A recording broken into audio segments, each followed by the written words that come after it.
The BVD virus carrier animal, also known as the PI, has high levels of virus in the blood, and we can detect this by using a test called the Antigen Eliza. This test can be used on blood samples for animals from 1 month of age onwards.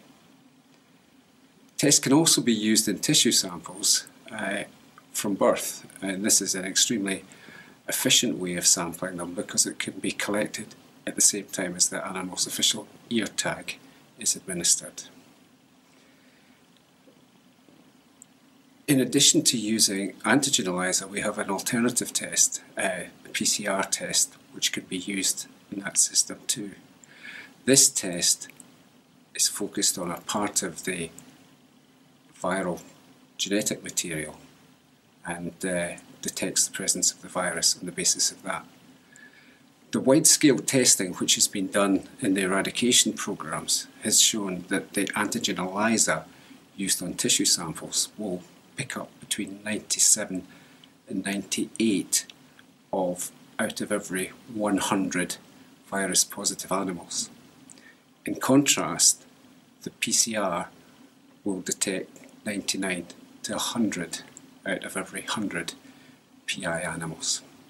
The PCR is an extremely sensitive test and can also be used in milk samples to detect one virus positive in several hundred cows contributing to the bulk tank milk.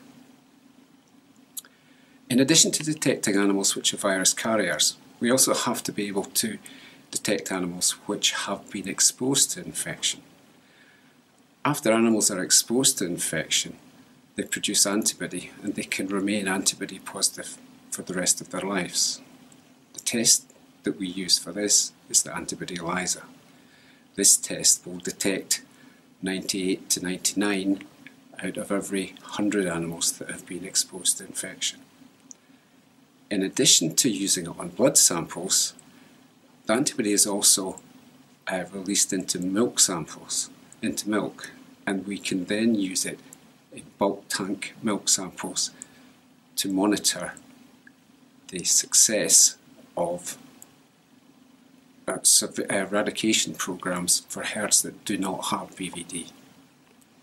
The one important thing to remember about BVD antibody is that calves can pick up antibody from their mother through the colostrum, and these calves can remain antibody positive for 6 to 9 months, and this feature needs to be considered in surveillance programs.